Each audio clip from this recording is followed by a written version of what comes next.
Okay, so this week we're gonna cover a little bit more on the vulnerabilities, but focusing a little bit more on applications.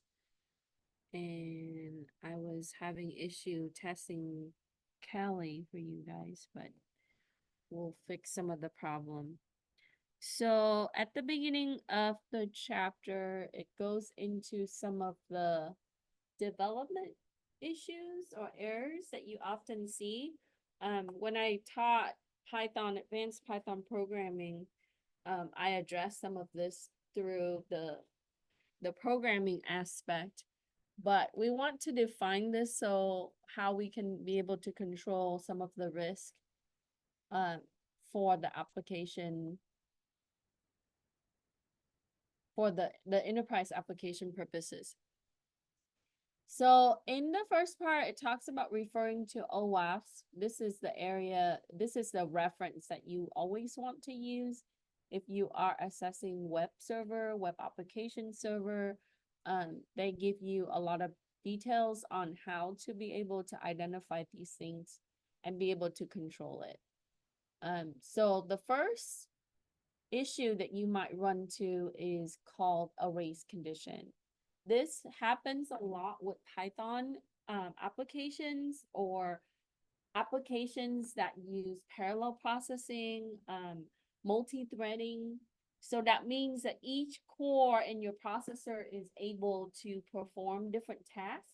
And in some cases, one task would finish earlier than the prior task. So it is a way for us to use multi-core processor to be able to execute things very quickly. So for example, you might have a web application for self-checkout for online shopping.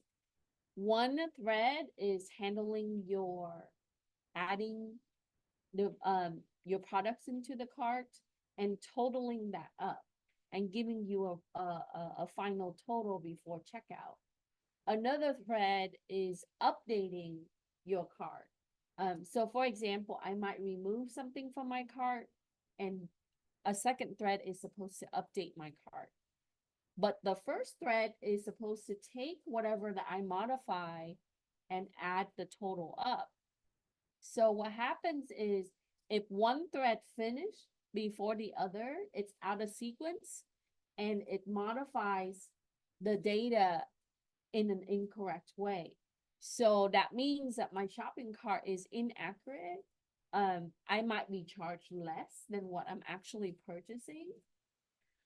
Sometimes that can create issues. So ultimately it's lost for the company, right?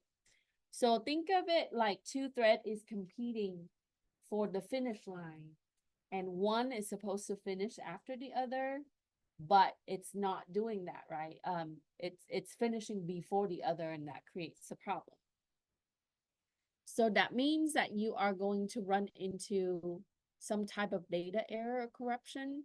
A lot of the times when you have race condition, your application also can crash and it can create errors, okay? And then you might run into some type delay in the case where it won't be able to synchronize the data properly into the database or transactional database. That will create some problem. Another thing that you would run into is buffer overflow. So programming class, we always talk about this. It is just simply that you're running out of storage in your application, or when you're writing an application, you're using more than what is allocated for the storage. That creates buffer overflow. And whenever you have buffer overflow, this is a form of attack as well, right? Your application would crash or it just doesn't respond. So an attacker can generate a lot of input into your application to cause it to not respond. So when it overwhelms the storage location or it uses more than what's allocated, what happens is it's going to create buffer overflow. There is a ceiling in your memory allocation for applications. So if you allow all the inputs, what will happen is you just have infinite input, right? I can write a script that generates, just keep inputting values randomly into an application until it exhausted. And so if you're not able to control that, you basically have a form of denial of service. So buffer overflow tends to be in this category because eventually your server become exhausted and it won't respond and it crash.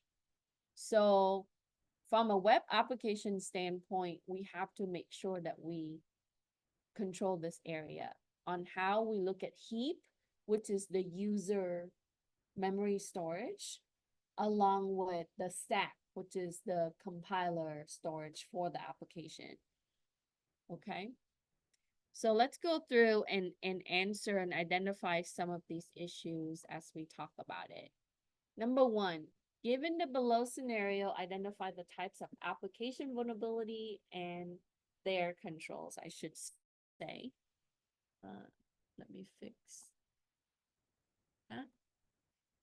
So for A, when two thread access a variable that holds a value 1 and its first write, but changes to 0 immediately afterward, this becomes a race condition. So let's say that my container, my variable is supposed to hold a certain type of data, maybe a value 1, but since the other thread finishes first, it changes back to 0, just like what we said, right? It modifies the shopping cart to something less than the total when the total is supposed to be more. So that means that you have a race condition. You have two thread sets competing for that space, and one would finish prior to the other. So how can you fix this problem? Number one, on the development side, you need to fix the code for the thread. That means that on the IT side, we have to update our software after the fix. 1B, the attacker sends data to the program, which stores an undersized stack buffer. The result is that the information on the callback is overwritten, including function pointer or function return pointer, the data sets and the value return the pointer so that when the function returns, it transfers the control to the malicious code containing the attacker's data. So this is a way that they can attack your system, right? Using pointer that points to their code instead of the actual function for your application. This is known as buffer overflow. So buffer overflow can come in many different flavors. It really depends on the technique and how that's used for attack purposes, or sometimes that just internal error on the application side. So we need to fix the code. After we fix the code, we need to install the updates or the patches, the fixes for the code. And from the security side, we need to make sure that the applications is scanned, and we need to review the codes regularly, even after the fix. So once you identify the vulnerability, you need to fix the vulnerability or mitigate it, right? A lot of the times on the software side, we need to patch after we do the fix. And you can approach code assessment several ways. We can dynamically and automatically use automation to review the code. There are ways that we can review code security. There are frameworks that we can refer to and also tools.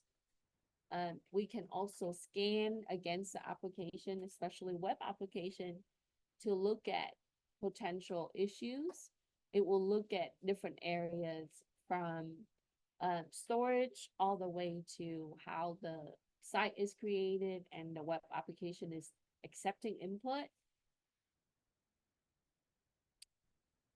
Any question? So if you want to really get into this area, you have to really excel in programming and software engineering. I didn't come from that background. I actually love this area a lot more than most. I kind of, I've done network defense for a long time, and so I wanted to get into something that is more challenging, and also it gives me a little bit more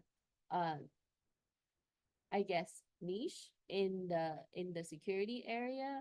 So I started self-taught a lot of things from programming languages to reading books about how applications are developed. And through my doctorate program, I had to take some advanced software design classes to be able to further understand the security aspect of it. So that really helped me along the way. Okay. So learning programming languages is going to help you, especially JavaScript, Python, and C++. Java is also very useful. You are going to see that a lot of the security applications are written in Python, Java, or C JavaScript. So you want to be able to understand how the program works and how to read code from a development standpoint. C, this vulnerability occurs when the program performs calculation and the true answer is larger than the available space. It is a form of overflow, but because it's calculating, it is referring to integer overflow. Let's say that you have a simplest way is if you look at the image that's clipped in the notes. If you have an integer and when you add a value to it, it becomes so large that it won't be able to fit in the memory the allocated memory space. So the main difference between buffer overflow and this is a form of buffer overflow, but it is a calculation. So there got to be some kind of arithmetic process that's included in this, and it creates a value that won't fit into the allocated space. So again, we're going to fix the code. After that, we are going to do the updates to the application. So we're going to run the patches. This form of code analysis is better statically. That means that if you're using a tool, I think I demonstrate this in multiple classes, including 41A. It reads line by line and, even the space, the white space in the code. So it examines the code for you, but you have to statically analyze it. So there's some section of the code where it does the computation. You have to focus on those functions or those tasks, right? Web application does this really well, right? They write it to compute things like for you to pay bill, give you the account balance, check against your student loans. There are all kinds of things, or even the game that you play. So when we run into integer overflow, we have to statically analyze the code.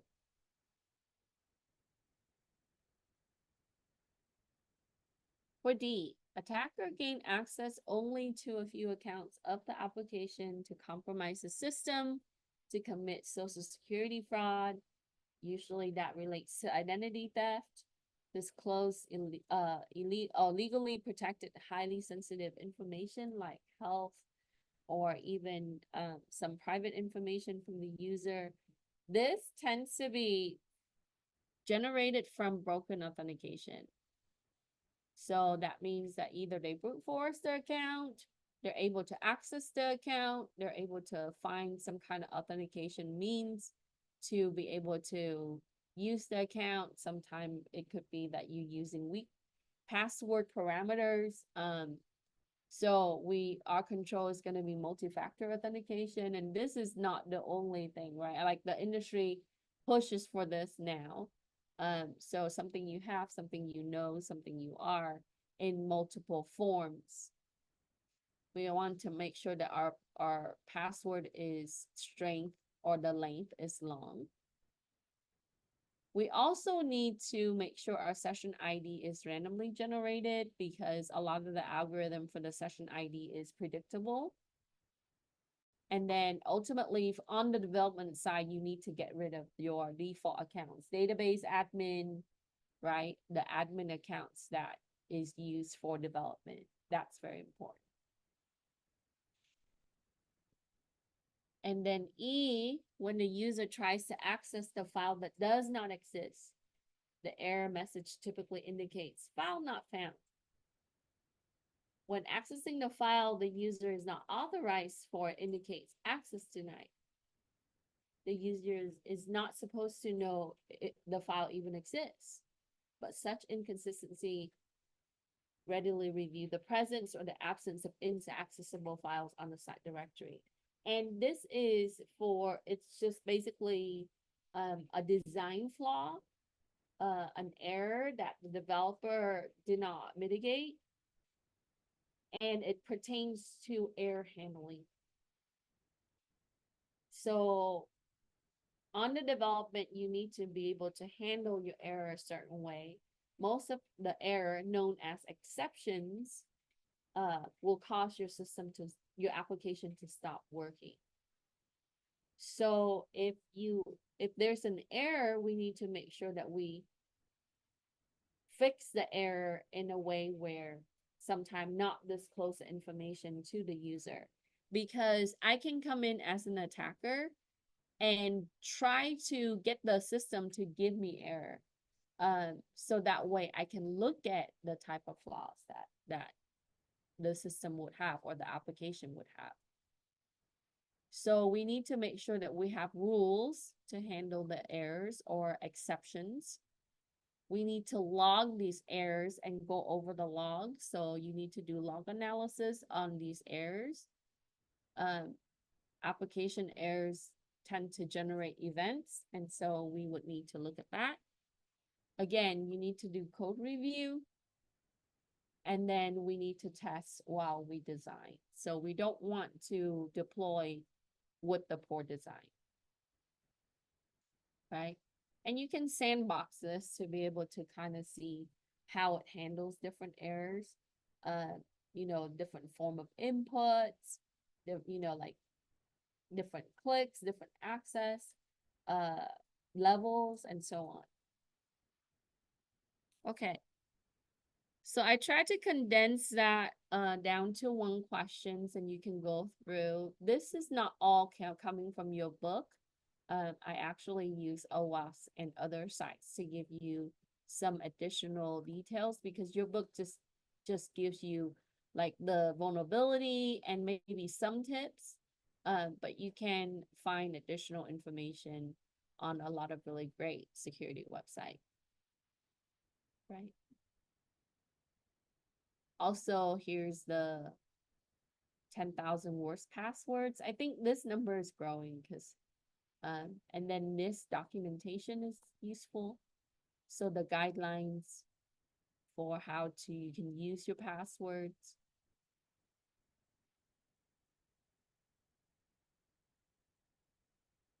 And insecure inferences or references is just going to be related back to broken authentication. So we won't spend too much of that, but there's link for you to look at on OWASP.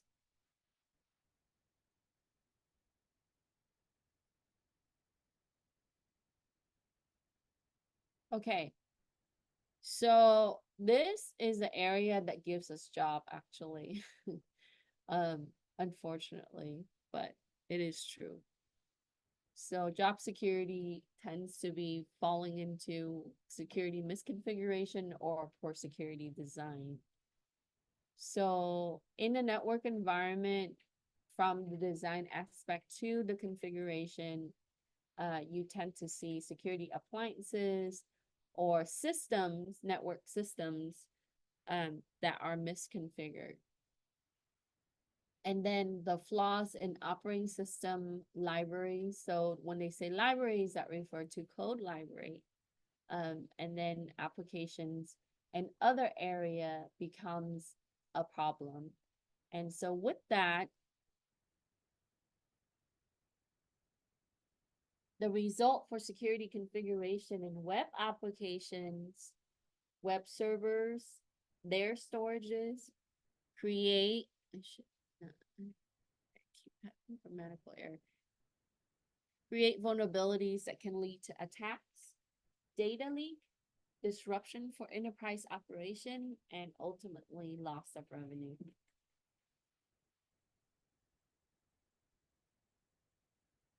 So losing data means losing money that could generate lawsuits, that could also data can be very important for the organization, in that maybe they are crucial to operations, right? That can also disrupt operations.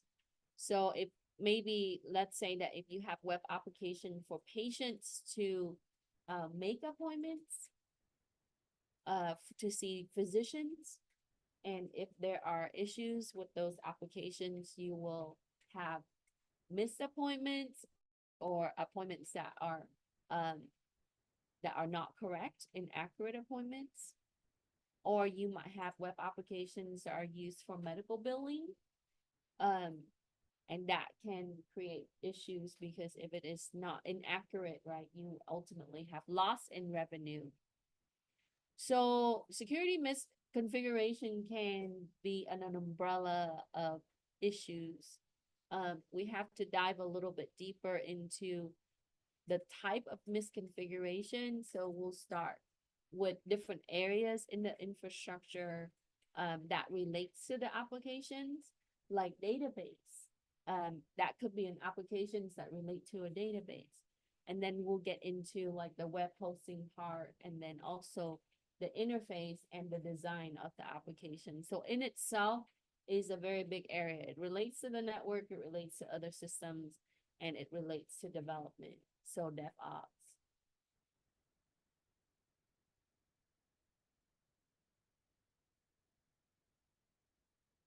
Any question?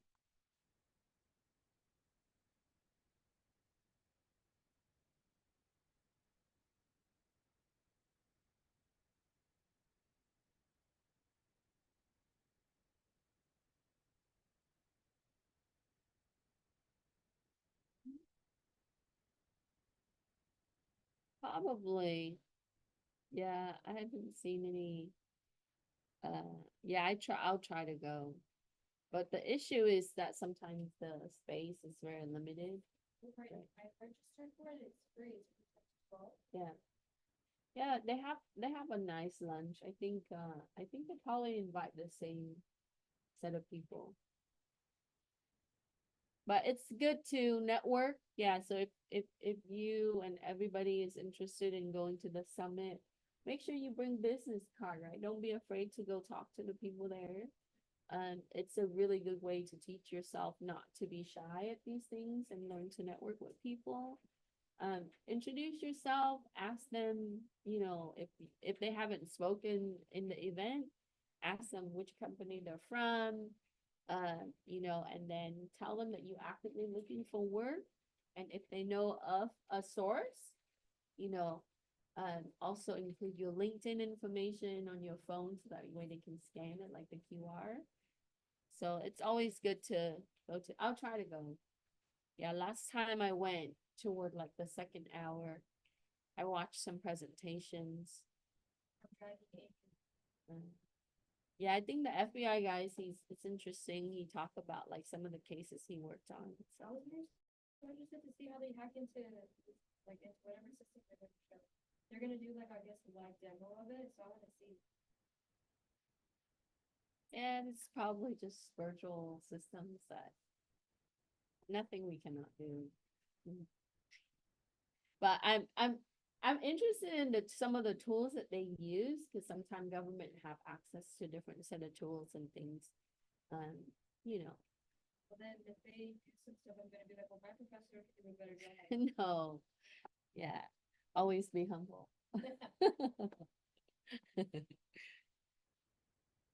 But it's a good learning opportunity for everyone, and it's always good to go to those things because you never know who you're gonna meet at those things, right? And it's free. yeah, and it's good for Inland Empire. Um, yeah, the Security Awareness Month, right? You're gonna see a lot of events popping up everywhere, and people trying to encourage people to learn about security, so it's a good thing. All right, let's talk about certificate. So certificate is used to establish trust across the systems. So we would have certificate that would allow you to access content on secure website. We can also have certificate pertaining to the level of access. So whenever that you visit a website, let's say I visit a website to pay my bill, right? That certificate has to be established. And sometimes when you visit a site and it tells you, you don't have a valid certificate for the site, that's an error, right? That means that your certificate is expired. You have to obtain a new certificate, or the provider has to provide you with a trusted certificate. So here's the process or the requirements. Your system as a client must trust the certificate authority. It is just a role that the server holds to release the certificate. And on it, it would give you the type of certificate, the subject, how long it's gonna last, so it's gonna be valid for. And so when the certificate is revoked, you can manage it from the certificate authority. I think I touched on this in the networking class and the other security class. We did one exercise on CA. But with certificate authority, you also have to issue keys. So you have to have some kind of key distribution center. This is a way that we can validate the trust for the certificate. So if you revoke a certificate, let's say that you don't want that system to have access any longer, you can have a revocation of the certificate. And it's going to be on the list, and it becomes invalid for that particular system. Okay. So we want to make sure that we manage this, and it talks about having trust. I had planned to use, maybe we'll come back to this, to use Greenbone. I did this for my Python class, for Python in cybersecurity. But I want to integrate this for this class, maybe in the next week. Because when I was testing it, Callie was boo-boo earlier, so, oh well. We'll do a short lap. So for the next question, question 3, it says, explain how certificates are used for web applications and how they should be assessed for security measures. So certificate for web application must meet certain criteria to be trusted by the client-side application. So that means that the client must trust the certificate authority with the valid certificate date, subject name, and keys. These certificates and CA must be assessed to mitigate errors, vulnerabilities from lacking of trust, and invalid information. So when you create a certificate, you can utilize a template, right, to be able to have a uniform set of certificate for your systems. And then you can modify it, customize your certificate based on the need. But the management aspect of it is you want to be able to control how long that's going to be allowed or provided, the certificate. And then also the established trust, and that's being managed with the CA, the certificate authority. So when you're using third-party certificate, that's basically provided by their certificate authority, like Microsoft, right? That's just going to give you trust in various levels for applications, for web access, and in some cases, even direct access to devices. So, and we see this when we're using our mobile devices, right? You have certificate that, so let's say that I'm using Google Map, and Google Map will prompt me, oh, do you want to share your geolocation where you are on Earth, right? So you can say, while I'm using this app only, when you select that option, it's gonna update your certificate for Google Maps. Okay, so the permission level is also, um, customizable in some sense for certain type of web application. You do see a lot of that with IoT and mobile devices where the user input is going to allow the certificate to access hardware level in different ways, or the system. So the data that you're giving Google, right, where you travel, how far you travel, all of these things is gathered, and that's part of their certificate as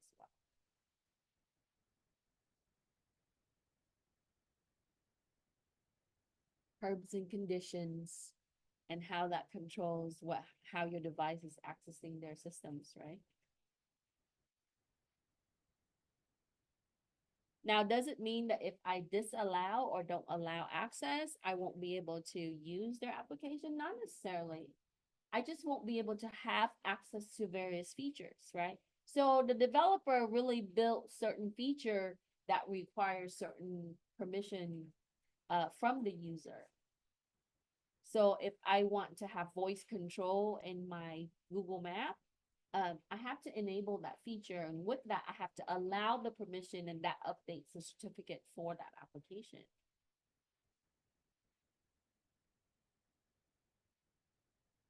Any question?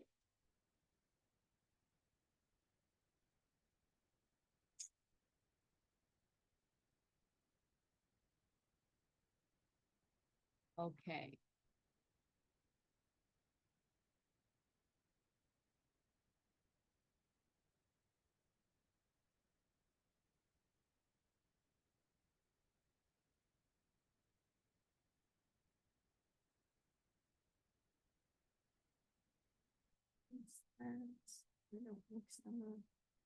So we are on 3. Let's go to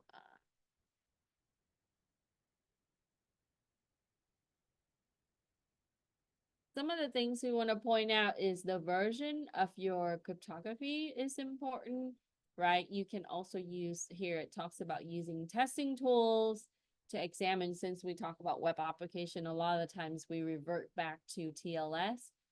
So make sure that you look at the CVEs for the SSL and TLS version that you're using. Of course, you can use scan tools, right, to verify. Now, if you're meeting compliance, they are going to require certain version or certain security implementation. So you have to use encryption, and your encryption has to be this. So the criteria it has to be met. So we want to make sure, right? So some of the encryptions is weak. We want to stay away from the breachable, algorithm, the ones that have been broken. So, and then we know that most of our web-based cryptography is going to be symmetric, right? Because that's going to give you faster response. So most of the technology is really symmetric based. You do have some asymmetric things, but that requires, more resources, and also the response rate on that's going to be slower.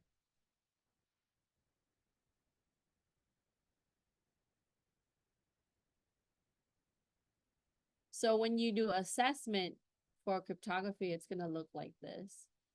We want to check, right? This is from Qualys for SSL. So basically you scan against that web server. Okay. The next part is software composition analysis. This is an automated process.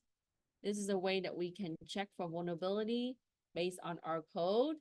And we also need to check for licensing, because that becomes a legal aspect.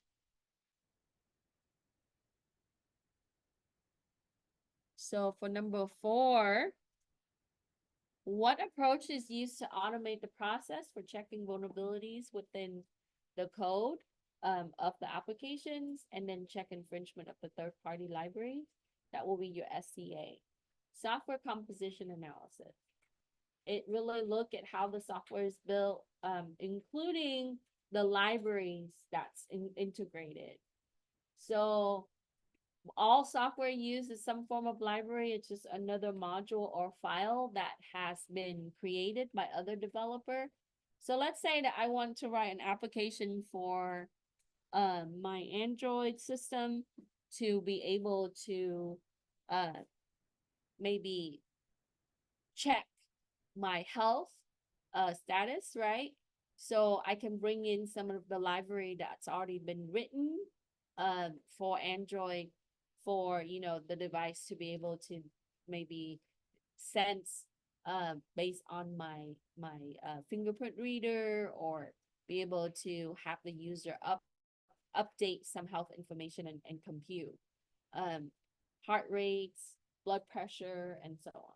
So all of those libraries have been created, but you have to make sure that you check for licensing and the vulnerability in those libraries.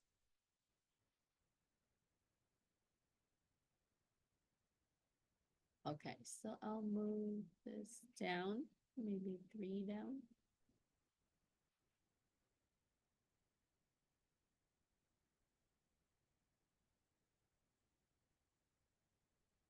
Okay, so let's talk about frameworks.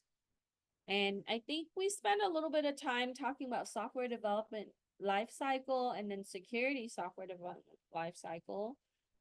So question 5 asks you, how should software framework and modules be analyzed? What type of resources are available for vulnerability assessment of software frameworks? So you always refer to industry guidance to identify security requirements in development. OWASP is a good source for industry recommendation. That means guidance doesn't mean that you have to follow. It's just a way for us to start if we don't know where to start. It's just you know, some valuable points that we want to be able to integrate into our solutions.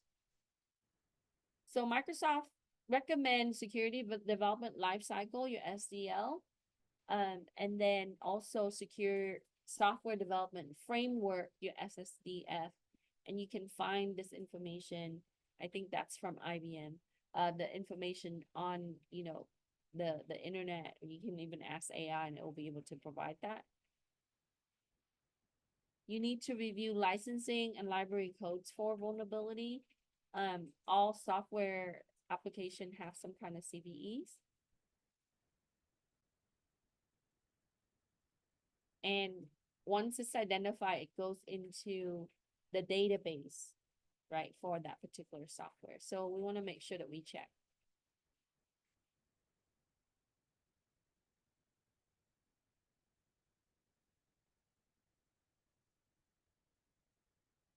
So you often hear client side and server side, right? Applications are designed differently. I have a lot of students until the later classes, they understand. Most students said, I want to learn programming and I want to make an app. And a lot of the apps that they're building from just learning basic Python or C++ or Java, that's client side, right? That's basically a user interface. Maybe you can have an input and then it displays some kind of information. You click a button and it shows something, right? That's the client side. On the server side, it is a little bit different. How it ingests the data, where does the data go, how it's get transferred to database, how system communicates. So the applications on the back end is a little bit different, right? How are we able to take the form, which is on the client side? I open a browser, I type in some information, I click submit, right? That data is then being brought into, through the server system, it's going to be brought into the database. So we have to be able to take that data, right? Parse it into something that we can organize for reporting purposes and be able to, you know, run some kind of computation with the data. So that means that on the client side, often that you have dynamic runtime code, and it's not always the case, right? You can have some compiled, but a lot of the times it's not compiled. And so you don't have really a compiled binary files on the client side. So sometimes that can be untrusted. Now on the back end, on the server side, you usually have compiled code. So when we're looking at languages, right, this is more of a generalized answer. And that's kind of, if you're looking at like C++, Java, um, code that programming languages that needs compilation, right? Those are the languages, C-based. But when you're looking at Python, Python just use an interpreter. It doesn't really require compilation. So that means that on the server end, if it's using Python, ultimately it uses machine code, which is on the server side.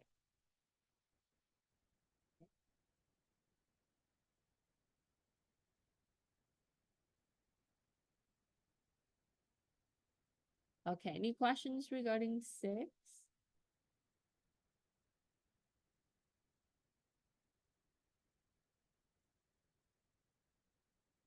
Okay, so let's look at REST. So when you want to integrate API, and so when we say API, it's just an application that works with another application. So let's say that I have Greenbone, right? Which, I talked a little bit about that earlier, that can be used for security analysis.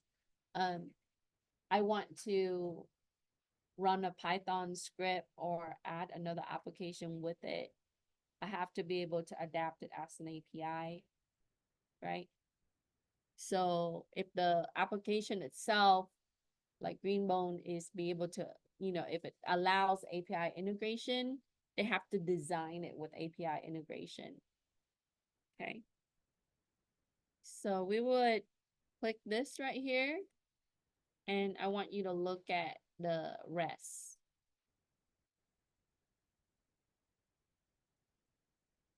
I should click and hit control. All right. Sometime you would see this referred as RESTful.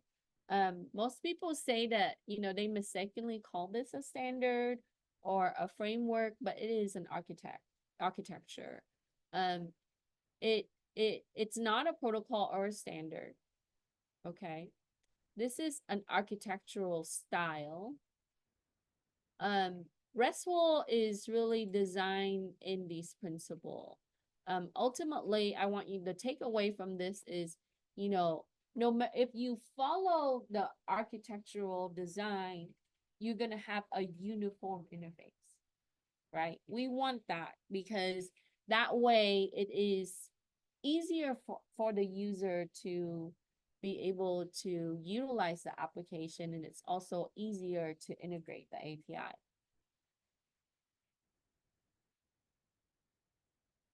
So some of the constraints in achieving uniform is that you must identify each resource in the interaction.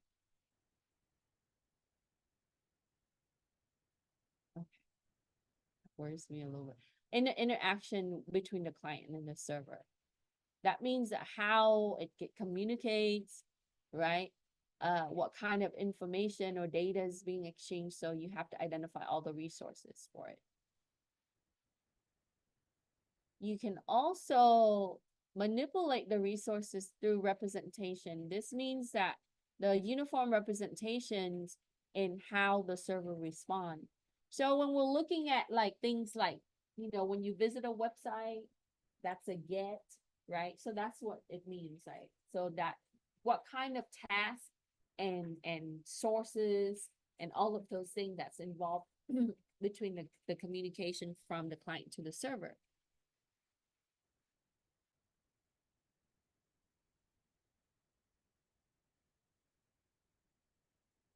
And then we want to have some kind of message. So describe how the process is in the message. So ultimately, if you go down here, it summarizes this for you. REST defines a consistent and uniform interface for interaction between client and server.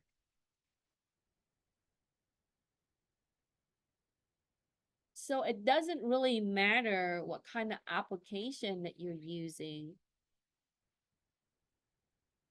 right? And the APIs that you want to integrate, it should have a uniform interface between the system that's requesting and the system that's responding.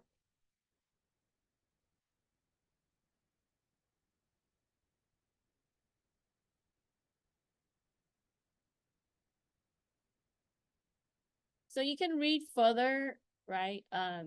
It goes into some of the details and what is a resource like data, metadata, etc. Okay. So if you and I think the resources on this website is really clear, right? It breaks it down to some, if you are new at this, you can definitely read through, and it defines, right, what is a resource, what is hypermedia, how you can go about having a self-descriptive information, some example, and then they also include some code.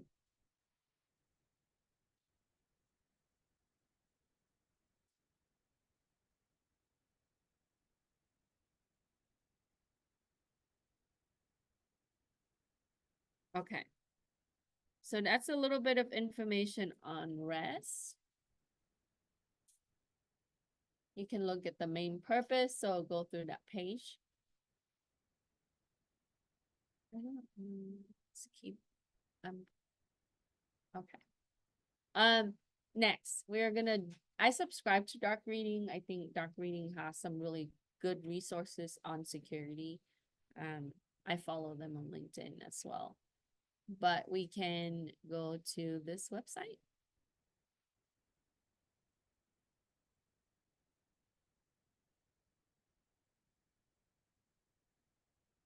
And it talks about browser extensions. So the book and the notes include things like ActiveX, which is dated. And if you looking at some of the things that have been discussed recently, like Chrome browser extension had some issue, right? And therefore we had updates with Chrome, and Chrome is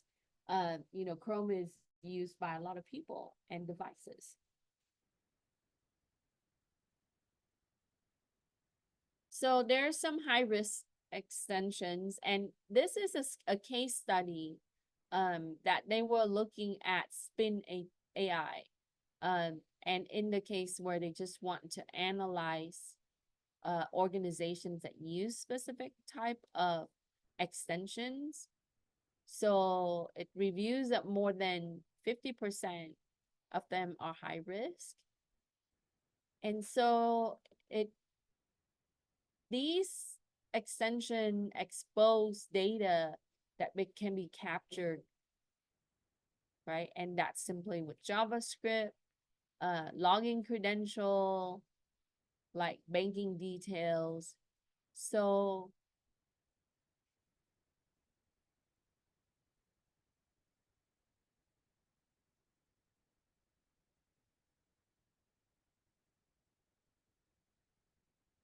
laptop keeps going to sleep, sorry. So Google has removed, right, some extension, and they modify that. But look at ChatGPT.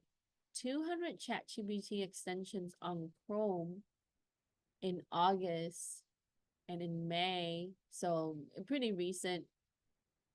That creates problems. So probably, I'm pretty sure that because I use ChatGPT sometimes, and I'm pretty sure that I've had extensions that cause vulnerability.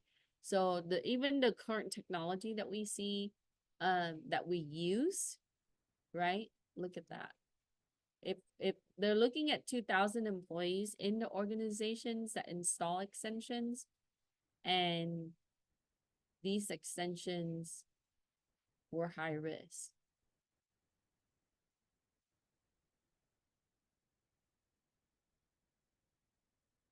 So we should answer these questions.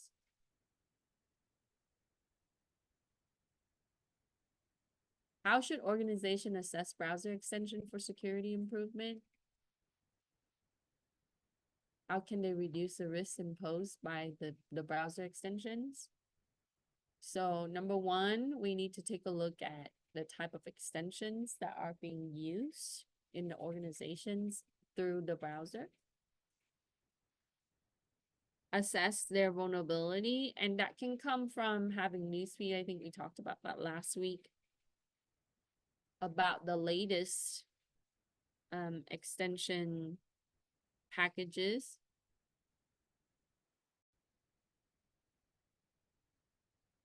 But within the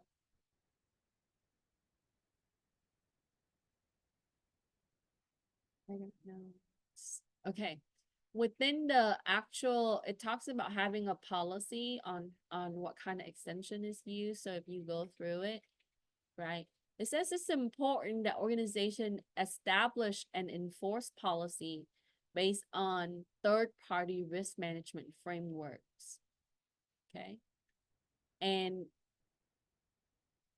they need to assess extension applications for operation, security, privacy, and compliant risks, and consider implementing automated control that allow extensions based on the policy. So you need to establish the rules, right? These are the extensions that are allowed. And we would regularly assess those extensions. So having a browser that is popular, that is frequently used, but the extension that goes with that browser, and that could also be customized extension for their own web applications too, as you read further into the article.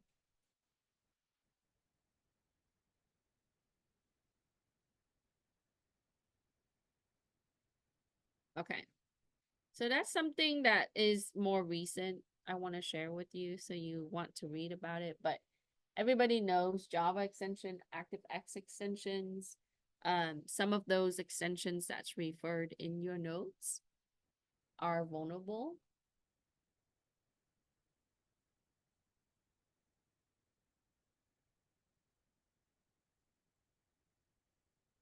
Yeah, I need a backup data on my laptop. I think my drive is reaching its end.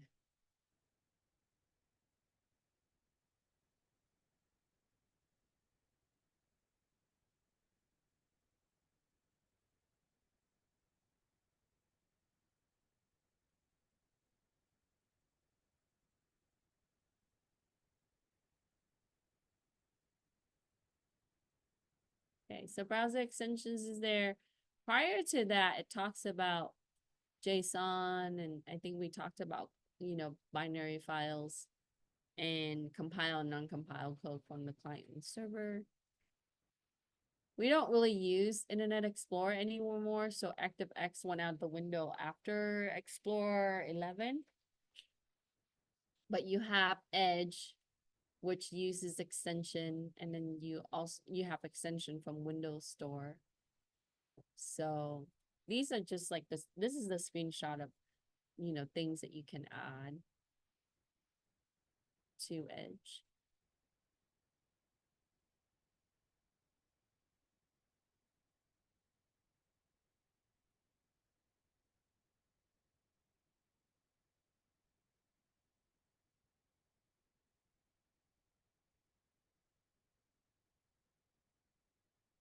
Okay, let's look at the third one. We're going to talk about SOAP.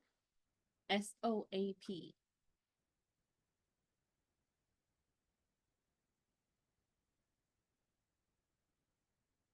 So this article kind of give you the comparison between SOAP and versus REST, right? What's the difference? So when you go down here, it basically gives you the advantage of each type. So your projection is coming in and out. The SOAP provides some benefits when you're using it. It's definitely, I think it's equally easy to use. But you want to, so the analogy, and I think this is useful. So SOAP is like an envelope while REST is like a postcard, right? You do have faster response with REST compared to SOAP, but you're able to handle error, and there's standardized practices with SOAP a little better. So it's just a way that we can design our API. So SOAP, if you go down to the next section, it really gives you the answer right here. It is Simple Object Access Protocol, and it is integrated whenever that you're using XML. Okay.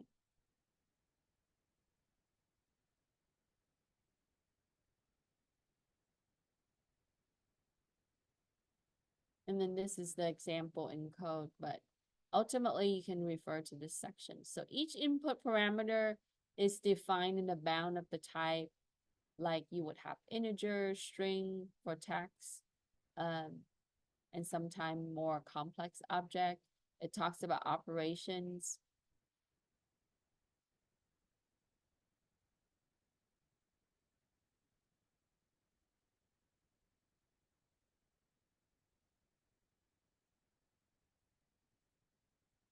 Defines a strongly typed messaging framework. So SOAP is a way that we can integrate oh,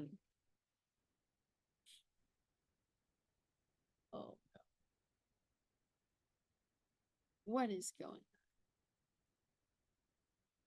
Can it be the cable?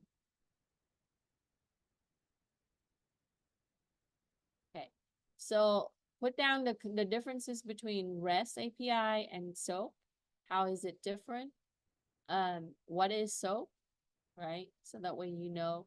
So in the case when you do assessment for API, you will run into this again and you would know what they are, how they're used. Okay. So VM hopping. We want to describe the process in VM hopping. What happens in VM hopping? A lot of the times it's just they have access to your switch. So an attacker can gain access to your virtual machine, and through the virtual machine, I'm sorry, through the operating system vulnerability, they'll be able to get to the connected switch. And on that switch, they basically generate a broadcast storm, which allows the switch to send packets or data or information to all the ports. And this is a way that they can get access to other virtual machine that is connected on that virtual network environment. Okay, because virtual machine exists on a system that would maybe have other virtual machine or connected to other virtual machines. And we see this with cloud. So when you're connecting to Azure or AWS, when you fire up an instance or you're using an instance, that's a VM on a server that's racked at a physical location at Amazon or Microsoft data center. And that virtual machine is connected on the network, right? Let's say on your cloud systems. So your server is a virtual machine. It's connected virtually, but physically it's connecting to the rest of the network on the switch, right? So if they can have access to all ports, they're able to connect to other virtual machines. So VM hopping is simply using a virtual machine to get to other virtual machine. And the way to do that is to overwhelm the switch. Now on the virtual local area network, the exploitation that can be performed to gain access to protected network on the VLAN is called VLAN hopping.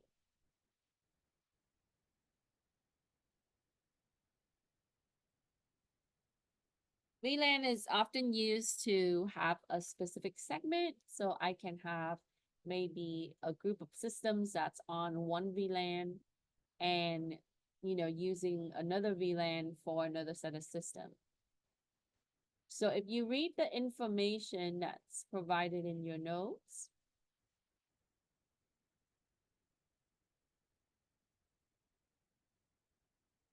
we'll come back to the directory traversal and all of these attacks.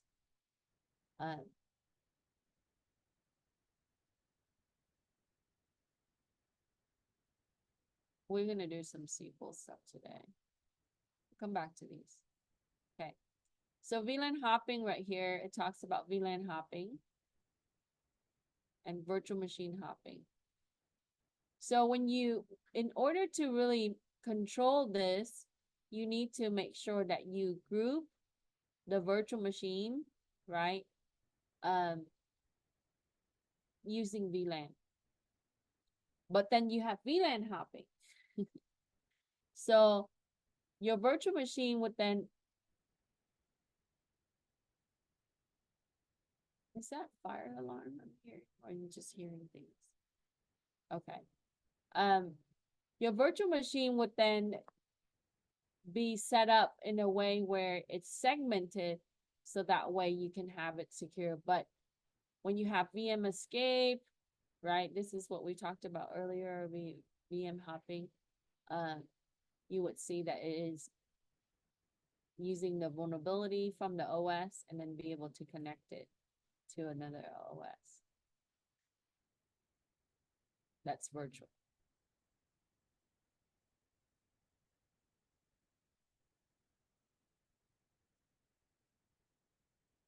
I added some stuff for control, I guess I did. Okay, so let's come back to some of the other form of attacks, right? I think that we talked about a lot of different type of attack. So you have injection attack, that's common with web applications that can submit requests to the server. Sometimes it comes in the form of XML, right? And then sometime it would make requests for the directory for account or users on the domain.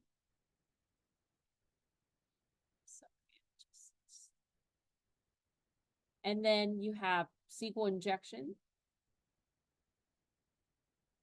And simply we're gonna use SQL query to be able to obtain some information about some kind of field or column or roles inside the table.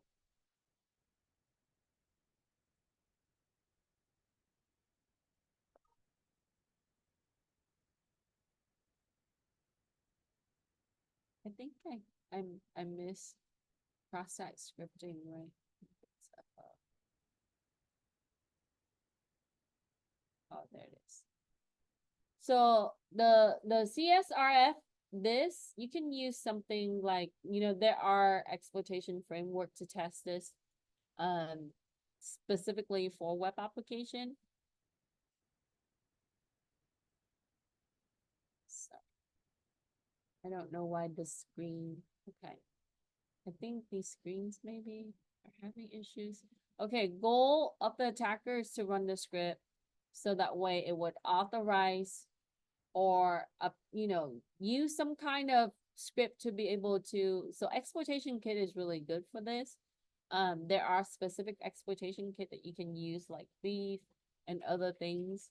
I think I did a little bit of this in my 27B class, but it is a way to be able to, modify some transaction.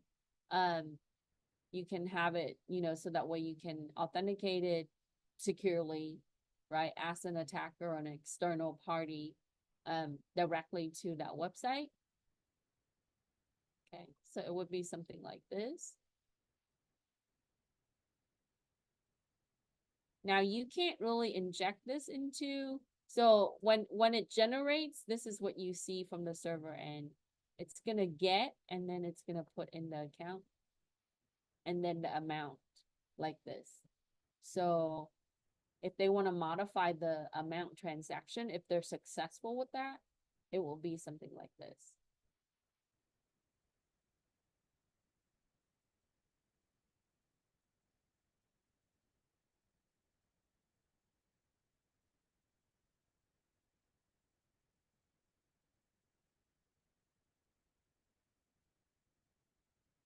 Okay. So, how can you fix the issue with switch port spoofing, right? It talks about how we would have VLAN hopping, and those are some of the areas. There are two types, double tagging and switch port spoofing. So on the switch port spoofing, you want to set all ports to access only ports. And for the ports that are using for trunking, which is for VLAN, right? You simply go into the CLI of the switch, right? And you would say switch port non-negotiate. This command would allow it to stop port spoofing. So when I say port spoofing, what does it mean, right? They can take any arbitrary port to be able to use it for the purpose of the attack. So you want to do access only ports. So you need to set that for the ports that are used for trunking, because trunking is used for VLAN. So you want to first, right, when you do this in CLI, you got to go into the configuration of the interface. So maybe port 12 or, Ethernet port 31 out of the 48, right? And then be able to set it up as non-negotiate.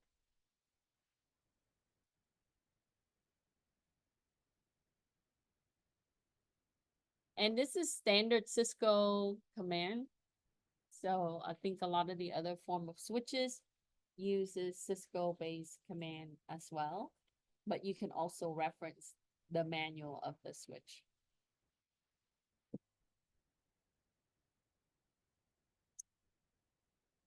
Now, in the text, it talks about how you can be how you can have preventative security. That means that you want to be proactive in your security solutions and tasks.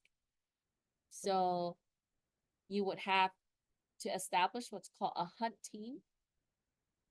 And the task for the hunt team, and you can find this in the note, is to discover, right, indicator of what? So you want to discover the vulnerability, right, and potential advanced persistent threat.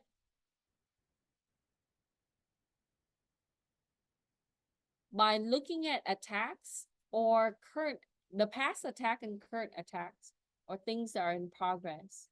So that way you can build, right, the knowledge and the intelligence, so that way you can prevent future attacks.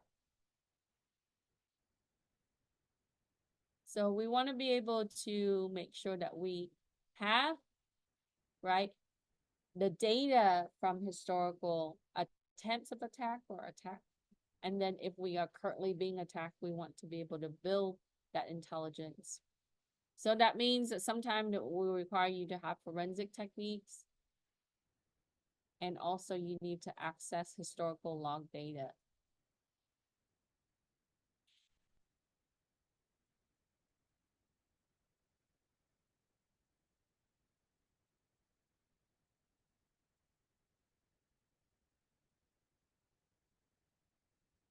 So hunt for threats.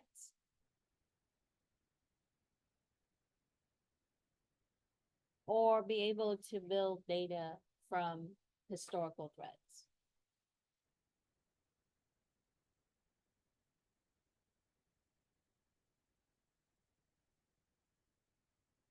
Okay.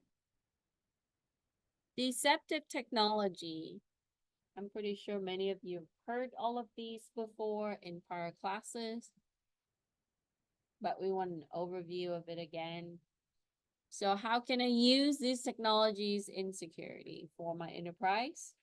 You can set up a honey net, which is just a systems So that way you can simulate a vulnerable network and divert attackers from the real network. So want to make it look like a real network, but it's not.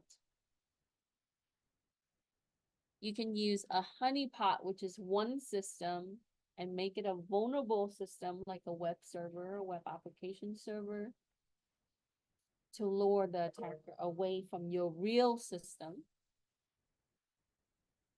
You can also have a decoy file, which is a fake file.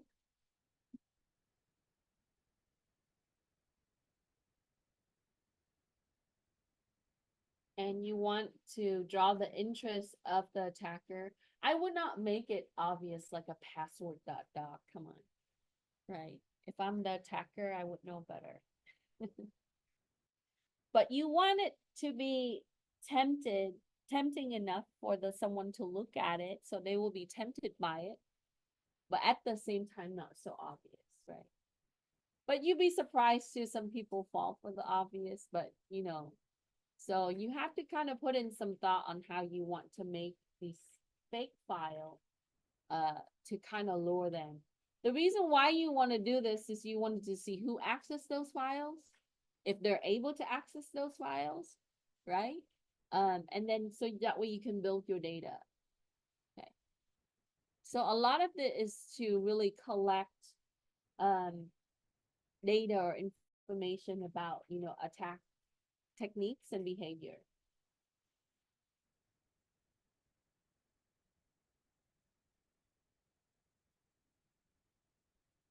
But when we implement these technology, we want to make sure that we also have the proper security in place, right?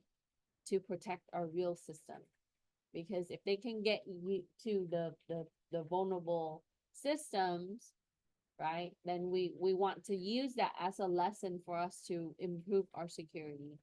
But we also want to make sure that we strengthen our internal system security as well.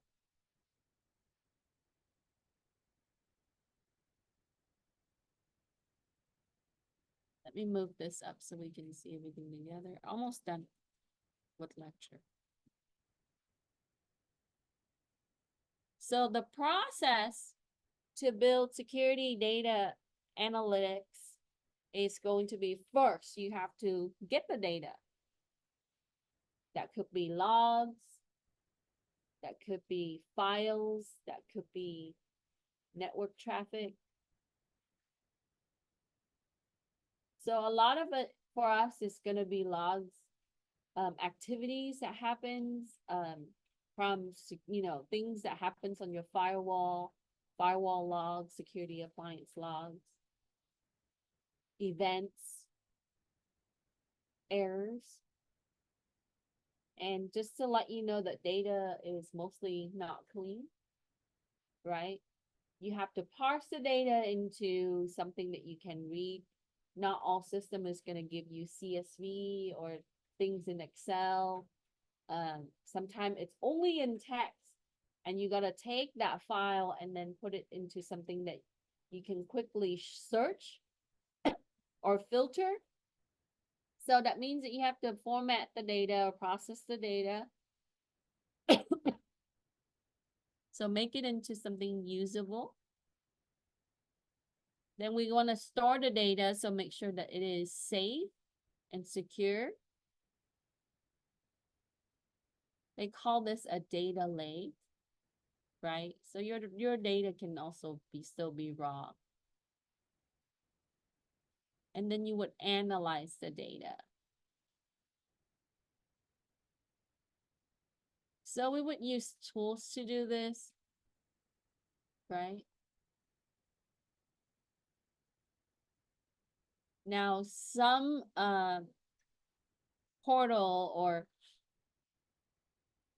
security portals or management system would have the analytics option or feature, or sometimes you have to do this manually. So understanding statistic is really good. You don't need advanced statistic, just basic. But if you want to go crazy, you can do you can also feed your data into like a model and use that for machine learning. You can teach it. So as you build out your data, right, you can have a proper prediction. This is what's being used now is ML and AI quite a bit. Okay. Then once we have an understanding of our data, you want to look at how you can improve your security by configuring your appliances, by adding in the rules, by changing practices, by, implementing a better security solution. This alone can cost company a lot of money. This is what consultant does, right? This is what I do, right? So take the information that they have, process that information, interpret that data to something usable for the company, do a recommendation, and then hand it over, right? So that's where the money is. Were you able to finish?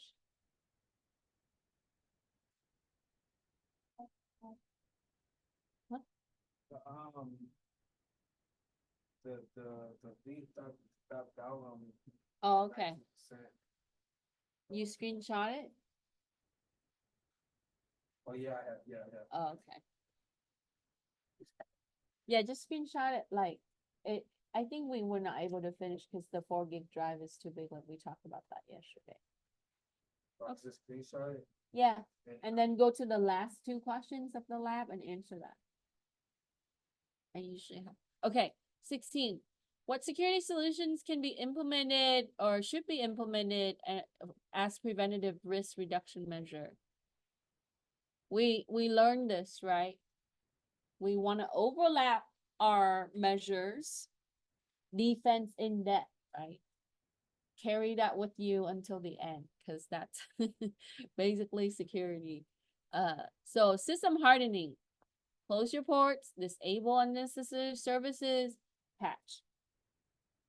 Right? We can use immutable system to deploy validated or trusted images. That's very important. And the images refer to like operating system with the applications, your system images. It could be for network or desktop or whichever, right? Install and use anti-malware in the infrastructure across your network, right? We want to detect malware when they come in. We want to detect malware live, right? So as the wireless systems are connecting to our wireless segment, check, right? Check for malware. So across the network, across your infrastructure. We should also use Sandbox to test system and application behavior for risk assessment.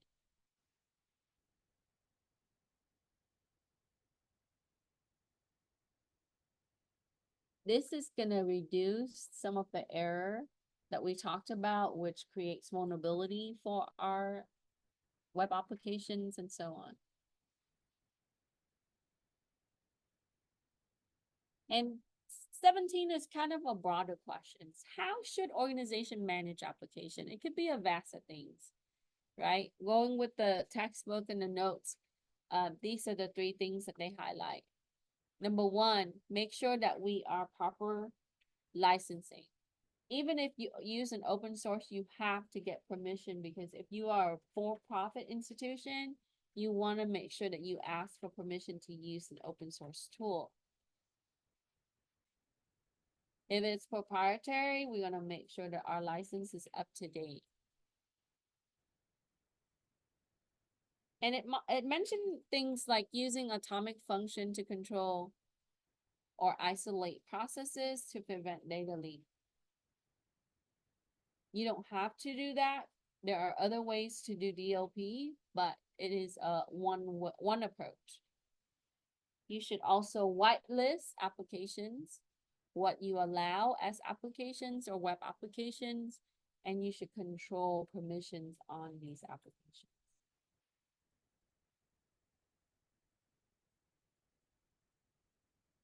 So when you're looking at from a sysadmin standpoint, right? We're not even talking about security, sysadmin standpoint. They have to control the licensing for the applications and then to be able to integrate that. So you can run atomic functions. So it's not a full application, it's just a task. So it's a function base. This is getting really popular now. And then be able to whitelist. Okay. And I forgot one last thing, automation. Ultimately automate your security tasks because human generates error, right? It's good that we have a way to manage these automation, a human managing that, but a lot of times your computer is going to do what it's instructing to do. And then lastly, 18, what should be assessed for physical security risk? When you're looking at physical security, that means the building, right? The people. So we need to look at building logs, like who's entering and leaving the building, sign-in sheets, those things. Lighting, that's very important. Surveillance systems and the videos that comes with surveillance system. Sometime also your building layout.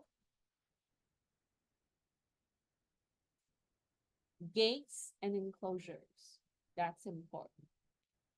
I think the book kind of mentioned most of this, right? But we want to make sure that we looked at the physical area. Gates is important, I think fencing and proper things like that for secured area. Especially when you're looking at things like military facilities and so on. But now they started talking about like drone blocking zone in some area, because that has become a physical security issue for some facility. Okay, like no flies drone zone and things like that. So it jams the drone when it gets there, because someone can fly a drone and they'll be able to record, right? Your entrance, your exit, who's going and coming and things like that. So Thank you. yeah, see you later. Any question? Those are a major invasion of privacy. Yeah, I think, it also depends on where you are in the world, right? How drone rules are applied. In California, they have to get permission to fly above your property and also businesses. A lot of the parks and the, like public parks and national parks and things like that, they have regulations against drones. So even if, for entertainment purposes, you have to get permissions to fly your drone, especially for private properties, and public places. Yep. All right, let's stop recording. And then let me post the lab, but you can take a break